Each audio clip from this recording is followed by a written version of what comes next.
Dati nangungutang ng tinapay at itlog lang ako sa tindahan. Ngayon, halos ubusin ko na yung grocery dito sa Amerika. Kung bago kayo dito sa page ko, hi, ako nga pala si Jai, ang yung international teacher na napadpad dito sa Amerika. Weekend nga pala ngayon, so it's grocery time, kaya samahan nyo ako dito sa Walmart. Minsan sa Asian store ako nag-grocery, pero kadalasan sa Walmart. Kasi kompleto at nasanay na rin kasi ako. Masaya dito mag-grocery guys kasi ang daming choices. Hindi ka kukulangin sa stocks, kukulangin ka sa budget, malamang. Una ko palang kinukuha kapag nasa grocery ako yan cereal. Kasi cereal kasi yung kinakain ko sa breakfast. Tsaka pinaparisan ko ng saging at iba pang prutas. O diba? Healthy living yarn. And kinukuha ko rin yung milk ko guys.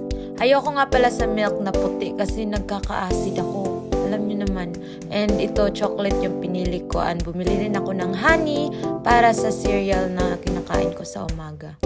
Ano ba ang arte? So, namimili ako ng honey na mura, guys. So, yun yung honey na napili ko. $5 lang yun.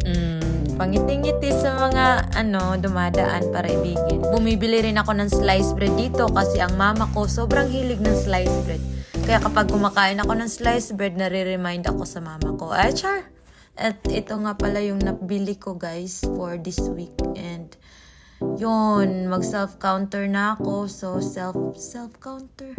Maraming honesty store dito sa Amerika. Yung bang ikaw lang yung magbabayad kasi may tiwala sila sa'yo. Ay, char. And yan yung binayaran ko. Hindi na ako nangutang dito. Hindi kagaya ng dati na pinapautang ako ng mama sa tindahan ng itlog at pan. Ang bilis ng panahon, nakakamiss maging bata. Wala kang iniisip na problema at responsibilidad, kundi maglaro lang at tumawa. Ang simple, di ba?